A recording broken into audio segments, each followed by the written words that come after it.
Good day everyone, I'm Zenajin Armentalia from B. Scream 2, Lima. Today, I will be discussing the process of provision. First, let's define what is provision.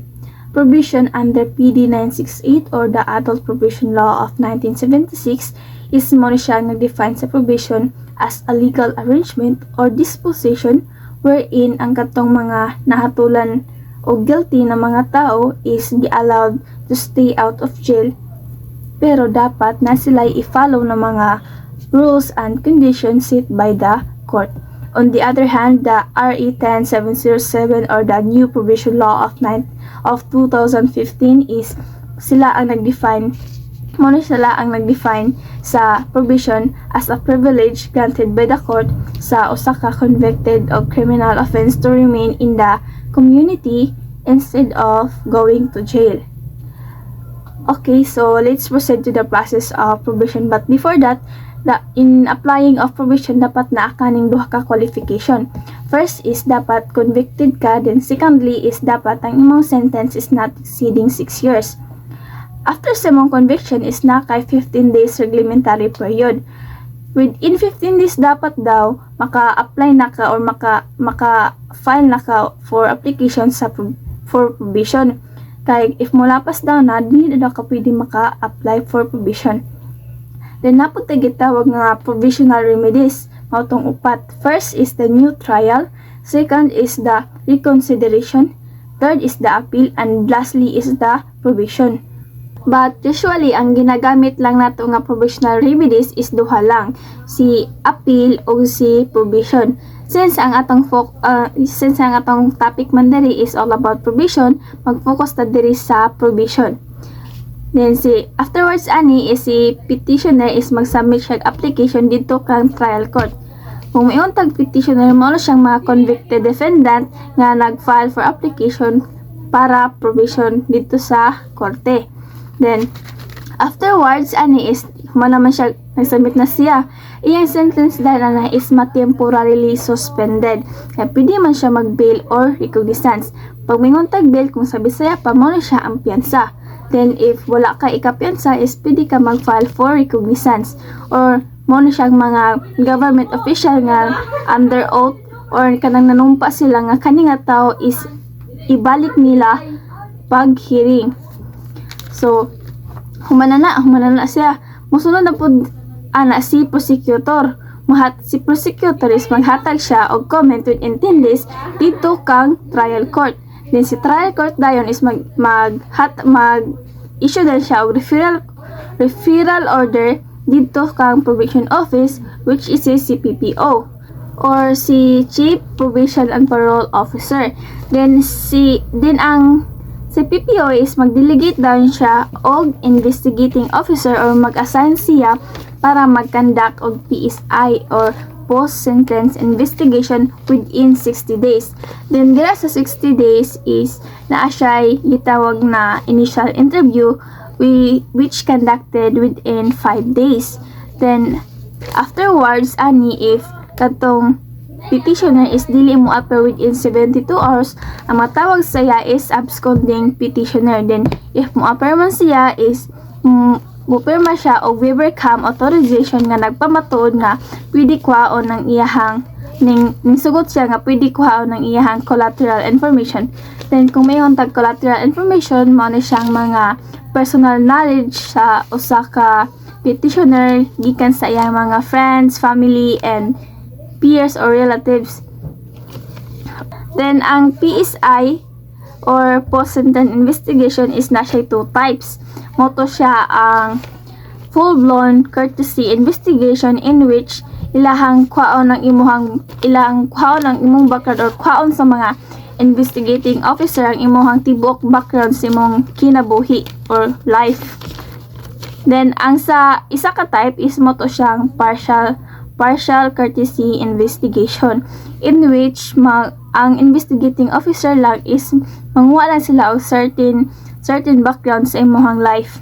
Then after is humana si investigating officer is mag-submit dayon siya og PSIR or post-sentence investigation report dito kang trial court. Then dapat ang PSIR is dapat persuasive in character, or kanang manghikayat siya ba nga kuan siya nang pwede siya magrantinan og provision. Afterwards, ang court is mag-decide siya within 15 days if granted ba imong provision or deny. Then if ma-deny imong provision or i-deny sa court is iserve nimo ang imong sentence sa prisuhan. Then if ma-granted ang imong provision is mahimo na siyang statutory right, dili na privilege. Afterwards, ang court is mag-issue dahil siya og probation order which take effect upon the issuance. Ihatag dahil niya ni sa, ang court is ihatag niya ni sa provisioner. Then, pagdawat sa provisioner is dapat within 70, pagdawat sa provisioner katong provision order, dapat within 72 hours is makareport siya sa probation officer. Then, if makareport siya na or katong provisioner is makareport siya sa probation officer is na ay mahitabo nga initial supervision upon reporting.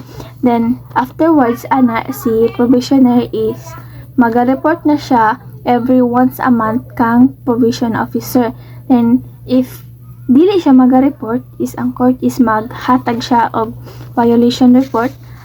Afterwards, ang matawag din saya is absconding provisioner kay nagranta naman siya provision pero wala siya ga-report or wala niya gi-follow ang mga condition nga gihatag sa court. Afterwards, si probation officer is mag-conduct na siya og filed inquiry within 5 days kung iyang tan-awon kung nabay valid reason nganong wala siya ga-report. Then if makita niya kung wala, then diha na din mag-issue si court og warrant of arrest kang absconding provisioner. Then para i-arrest siya. Then afterwards, then nadakpa na ang absconding provisioner. Katong absconding provisioner is iserve na dahil sa absconding provisioner tong iyang original sentence sa presuhan. Okay, let's proceed to the violation of probation condition. If provisioner ka, diba dapat na atay i-follow ng mga conditions sa provision, rules and condition nga giset sa court. For example, naka-violate ka sa provision condition like kanang wala ka reports kang provision officer. Then kani si informant is mag-report dayon siya sa provision office nga kani si Juan de la Cruz is wala siya ga-report sa provision officer or wala siya ga-report kang provision officer. Then pag-report niya sa provision office si supervising provision officer or si SPO is mag-conduct dayon siya og fact-finding investigation para ma-discover nila if naabay veracity and truthfulness nga giingon atong informant. Afterwards, si SPO or si supervising provision officer is mag-prepare dayon siya og violation report which is approved and reviewed by the CPPO or the Chief Probation and Parole Officer. Then, human ana is ipasa dayon ni SPO or Supervising Probation Officer sa trial court ang violation report. Then si court is mag-issue dayon siya og warrant of arrest para i-arrest tong provisioner. Is dito sa summary hearing. Then si summary hearing is naa si provisioner in which naitulo ka rights si provisioner. Mao ni siya ang rights to be informed, may post bail, then rights to have a counsel or rights to counsel. While sa state is represent siya ni prosecuting officer. Afterward, dito sa trial court is naaday tulo ka chance kung unsay mahitabo sa imong provision og maaning continuance, revocation og modification. Kung mayroon tag continuance man decision sa korte nga ipadayon lang ang imong provision. While sa revocation is matanggal ang iyahang provision then iserve niya ang iyang original sentence sa presuhan. Lastly is modification. Mao ni siya ang pag-utro sa mga condition. For example is nakasakit sa mental, physical is pwede mautro ang mga condition sa probation nga giset sa court. Also, ang modification is not appealable but correctable by the certiorari, which means kung unsa ang decision sa lower court is i-review ni siya sa higher court kung tama ba ang decision sa pag-modify ana. So when can the court modify conditions for probationer, or kalos aman daw makamodify si korte para sa mga probationer? Makamodify lang daw si korte ug mga conditions sa mga probationer anytime during supervision. Ang ikaduha is after summary hearing. Ang last is upon application by probation officer or probationer himself.